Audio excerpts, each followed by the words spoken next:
Good morning. Welcome to Breaking Point. Krystal, how are you? I'm doing good. How about you, Em? I'm doing great. We had a really busy news day yesterday, and we're just staring down the barrel of another extremely busy news day today. The Fed at 2 p.m., White House briefing at 1 p.m., J.D. Vance on stage in Europe this afternoon. It's just wild, ongoing wars, ceasefire negotiations. So, I don't know, Krystal. This is too much. Yeah, well, I was kind of off the grid yesterday. I couldn't be online. I couldn't just doom scroll all day as I normally do. And it really, like, when I was able to log back on, I was like, the world is completely different now. I have no idea. I checked in the rundown. You filled out the rundown. I was like, I don't know anything about any of these things. So like, I guess India and Pakistan are at war. Yeah. Okay, cool. Great. Yeah. I didn't miss much. Just, two nuclear powers trading blows. That's awesome. So anyway, tons to get into. We got the Canadian Prime Minister, Mark Carney, very interesting moments with Trump in the White House. And, it's always fascinating to see which leaders know how to play Trump. Yes. And he appears to be one of those leaders who knows how to play Trump, at least at this point. Kristi Noem was on the Hill testifying, getting grilled by Democrats. The aforementioned India-Pakistan, war, I guess you say, at this point, unfolding, certainly escalation, deeply troubling.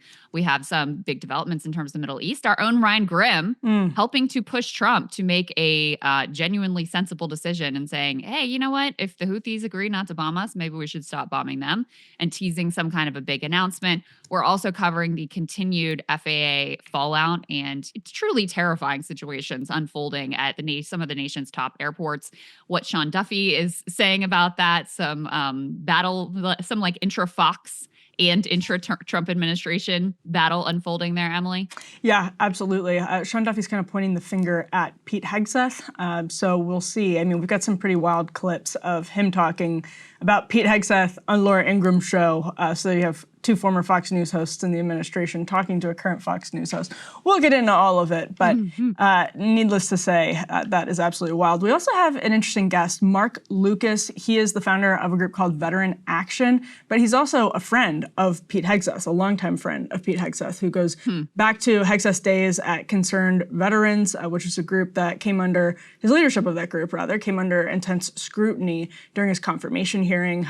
Mark was a very prominent backer of Hegseth throughout that controversy. So he is going to talk to us a little bit about the updates in Hegseth world. The Pentagon obviously has gone through a lot of turmoil recently, so we'll get Mark's take on that, and also Mark's take on the administration's broader efforts to, quote, reform the Veterans Affairs. So, Krystal, we have a lot to talk about with Mark, too. Yeah, absolutely. I'm looking forward to that conversation as well, to get his insights on what he thinks is going on with Pete Hegseth and his management of the Pentagon and his experience with him, et cetera. Yeah, wild stuff. There's just so many different subplots happening, so we can ask Mark about many of them. Let's start with Canada, though, because Mark Carney, newly elected prime minister, as Donald Trump actually kind of took credit for in a joking way yesterday at the White House. He does kind of get credit for it, to be honest. He said that. He was like, I guess he probably wouldn't have been elected without me. So we have a mashup here of some of Carney's comments in the Oval Office. That they had one of those very familiar bilateral meetings in front of reporters in the Oval Office, in front of the fireplace. Donald Trump kept marveling at his own 24-karat gold. Someone I know joked that it was like just a total refurbishing by Saddam Hussein. Like he's just gradually, with every little bit of gold, transforming it into Saddam's palace. 100% the aesthetic. Absolutely is 100% the aesthetic. He'd probably own that too, to be honest. If he were here and he's always invited, he would of course be like, yes, it is the Saddam aesthetic. That guy knew a thing or two about interior decor. But let's play Mark Carney in the Oval Office yesterday. One of those, as you're watching or listening, pay close attention to what Mark Carney says about Canada never being for sale. That's been the newsiest clip that's been pulled from his comments. So let's go ahead and roll A1. As you know from real estate, there are some places that are never for sale. That's true. We're sitting in one right now, Buckingham Palace that you visited as well. That's true. And having met with the owners of Canada over the course of the campaign last several months, it's not for sale, won't be for sale ever. But the opportunity is in the partnership and what we can build together. And we have done that in the past. And part of that, as the president just said, is with respect to our own security. And my government is committed for a step change in our investment in Canadian security and our partnership, and I'll say this as well, that the President has revitalized international security, revitalized NATO, and us playing our full weight in NATO, and that will be part of it. And they have, please. What's the top concession you want out of Canada? The top concession you want out of Canada? Concession? Yes, Friendship. but that's not a concession. No, we're going to be friends with Canada. Regardless of anything, we're going to be friends with Canada. Canada is a very special place to me. I know so many people that live in Canada. My parents had relatives that lived in Canada, my mother in particular. And no, I love Canada. I have a lot of respect for the Canadians. Wayne Gretzky, I mean, how good, the great one. He went on to seemingly reference Alex Ovechkin, who it seems like he thought was Canadian just after that. But Krystal, I want to get your thoughts here because Trump does, or I should say Mark Carney, does seem to have learned from Justin Trudeau's mistakes, whether they were unforced errors or not. Justin Trudeau did not have that kind of ability to talk to Donald Trump in a way that, I don't know, did he learn from Claudia Sheinbaum? Krystal, is that? Because you see at the end of the clip about 51st State, he's saying Donald Trump has revitalized NATO, which by the way is a huge issue with Canada, and Trump is just lapping it up. He's loving it. Oh, yeah. Oh, yeah. I mean, I don't know who he learned from, but he played this very well. And Trump was clearly his comment, very carefully planned comment about like, as you know from real estate, sir, not everything is for sale. He was charmed by that. Even as Carney is delivering the message that he wants to deliver and wants to deliver for the Canadian domestic audience of appearing tough with Trump, saying, listen, we are never going to be the 51st state. We are not for sale. That's the end of the story. So he manages to pull that off. You know, the reporting is that he is a, aggressive planner. He prepares studiously for these types of situations. And so they had a game plan going in. He said very little in this press conference, kind of let Trump do his thing and take his questions on whatever and get in a few jabs here or there. And then with this one line, kind of delivered the message that he really wanted to deliver. And of course, he led his comments with a lot of praise and flattery of Trump, which, being the egomaniac and / toddler that he is necessary in all of these situations.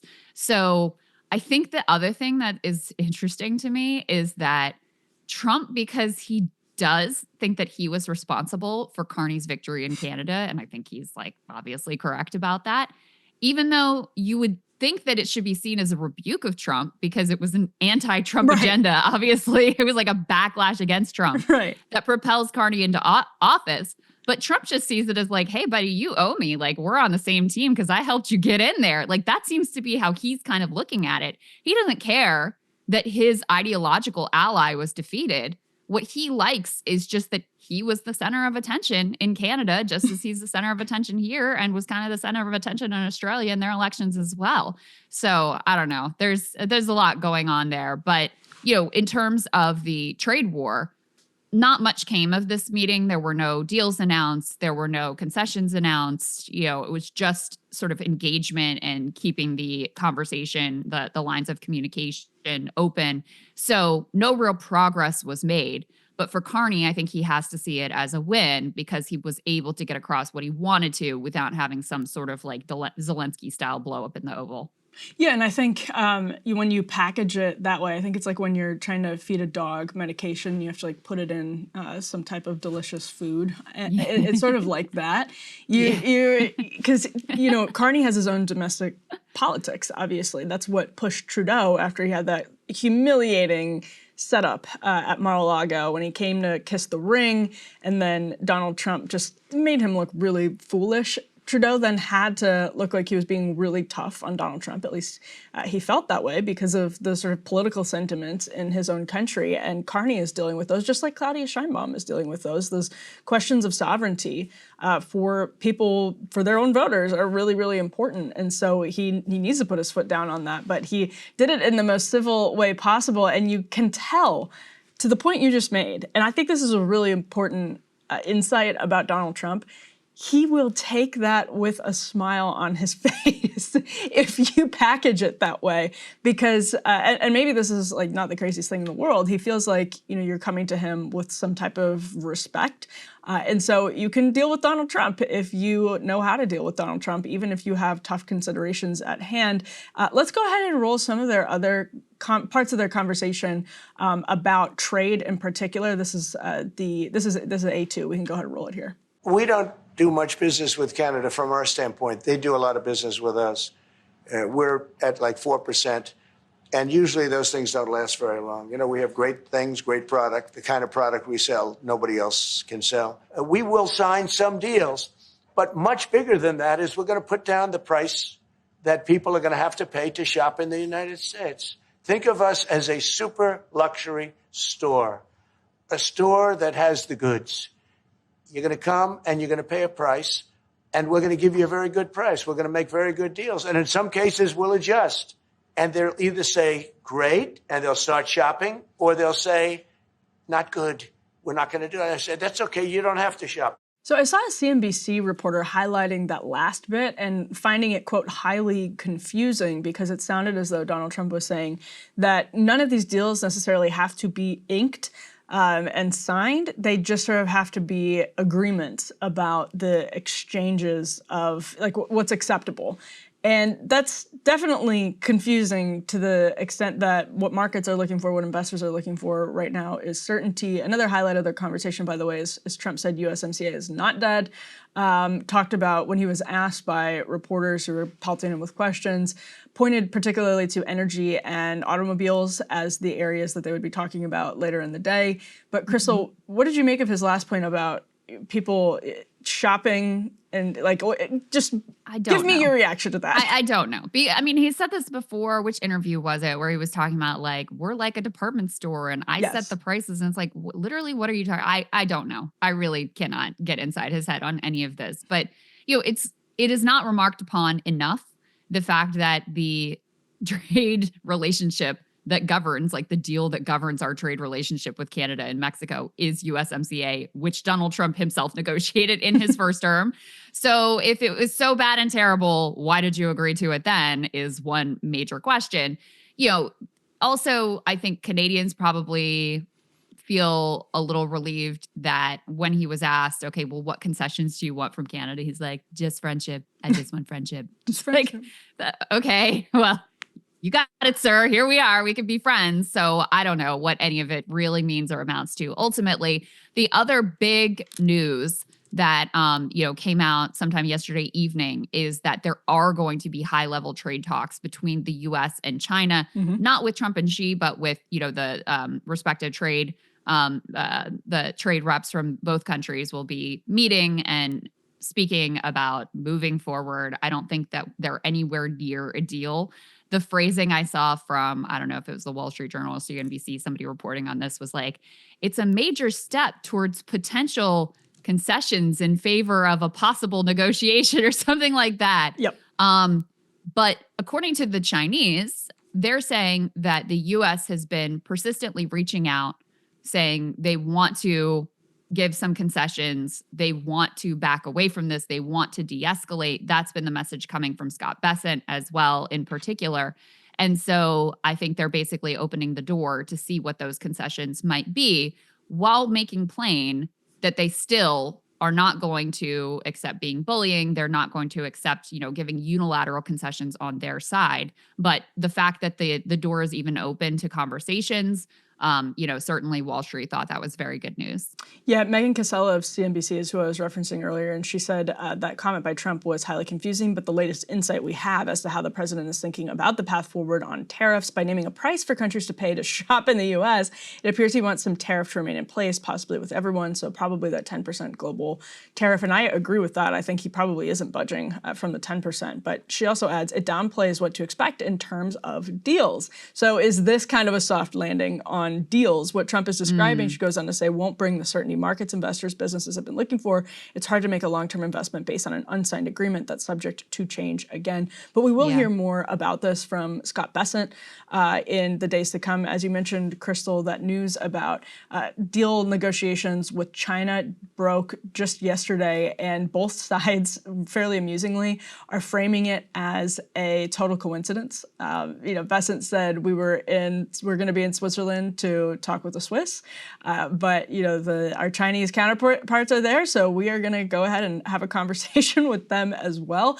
So much more to come on that. Before we move on to a clip of Bessent, actually, who was in front of Congress, I just want to note, this is the next element we can put up on the screen, Trump ahead of, as Carney is in a car to the White House, posts on Truth Social that he looks forward to meeting with him. I very much want to work with him, but cannot understand one simple truth. Why is America subsidizing Canada by $200 billion a year, in addition to giving them free military protection and many other things? We don't need their cars. We don't need their energy. We don't need their lumber. We don't need anything they have other than their friendship, which hopefully we will always maintain. They, on the other hand, need everything from us. The Prime Minister will be arriving shortly, and that will be most likely my only question of consequence. That is the amount of there are hundreds of questions under the umbrella of that one question of consequence, of course. But and here's the thing, Canadians, everyone is very well aware. We are the gorilla in the room. We have a lot more power in this trade relationship. If it's us versus Canada, and that's it, and you don't have some sort of,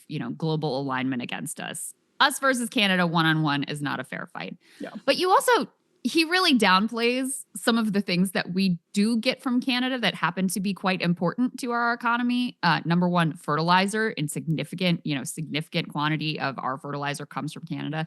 Kind of important if you want to be able to grow food for your population, for farmers, very important. We also construction materials at a time when we have a cost of living crisis, housing being one of those issues.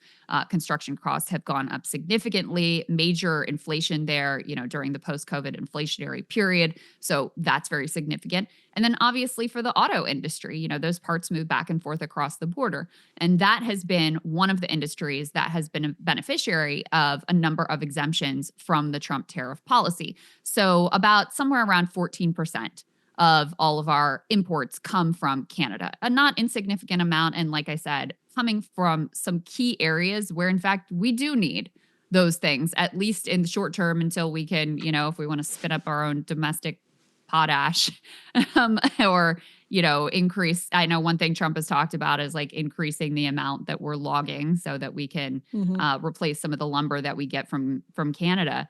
But these are items that are significant to our economy that we are, at this point, quite reliant on Canada for.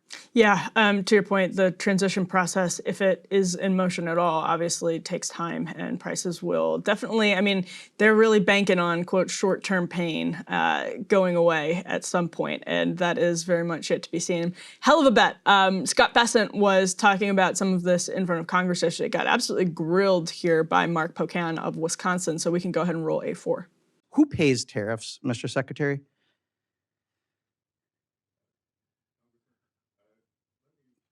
No. Answer the questions I asked, please. I only have 5 minutes. Who pays tariffs? Sorry? Well, who pays tariffs? Sorry, Mr. Secretary, please. Excuse me. The question is very simply, who pays tariffs, Mr. Chairman? I'd like him to answer that question. He wants to answer other questions. Well, Congressman, if the exporters, they dislike tariffs so much, why wouldn't they? If I think what you're trying to get me to say. Did you remember the question? I'm not sure you did. Who pays tariffs? It's a very complicated question. Reclaiming my time. People pay tariffs, right? Reclaiming my time, Mr. Secretary. Reclaiming my time, Mr. Secretary. Reclaiming my time. You clearly aren't going to answer it. I'm not going to waste my time having you go, So Pocan obviously is a Democrat who represents Wisconsin, and the Canadian trade relationship, I imagine, was top of mind for Mark Pocan yesterday. And I was surprised, Krystal, to see Bessent struggle so much with that one. He's generally kind of smooth, probably speaks to the difficulty of giving a palatable answer to that particular question in the middle of a trade revolution, essentially. Yeah, well, because Trump has insisted all kinds of preposterous things about how, China's going to pay the tariff or the exporters are going to pay the tariff. In reality, the importer pays the tariff, and much of that will be passed on to consumers. But he can't give that answer. And he's smart enough to know that's the truth and maybe has some shred of integrity to not want to just brazenly lie the way that most Trump administration officials do, perhaps. But, the funny thing about him is, I believe that he's an intelligent person, but I actually don't find him that smooth or that effective of a communicator. It's just he doesn't say things that are so like outlandishly idiotic and ridiculous as Howard Lutnick, and he's not as much of an ideological psycho as Peter Navarro. So I think he's received better, but I don't find him to be an effective communicator, and you can see that right there as he really struggles with what should be a basic question. But I also want to give credit to Pocan. It was also a smart question to ask because he knew that Bessent would know what the actual answer is and would also know the answer Trump wants him to give and will be caught in this kind of, in this bind that you clearly see as he stumbles and fumbles around and tries to not answer the question at all. Yeah, he walked him into a trap. It was definitely very, very clever. And your other point there about how Bessent's audience is kind of an audience of one. In many cases, people in his role, their audience would be Wall Street, it would be the public. But Donald Trump is, I was going to say freelancing, but I guess it's not technically freelancing if you're the president, but he's making a whole lot of these decisions on his own. So it makes sense that Bessent would be hyper cautious in that scenario. Hey, if you liked that video, don't forget to hit the like button and subscribe to Breaking Points. If you want to see the rest of Counterpoints, go to breakingpoints.com to become a premium member and get the full uncut show every morning in your inbox and on Spotify.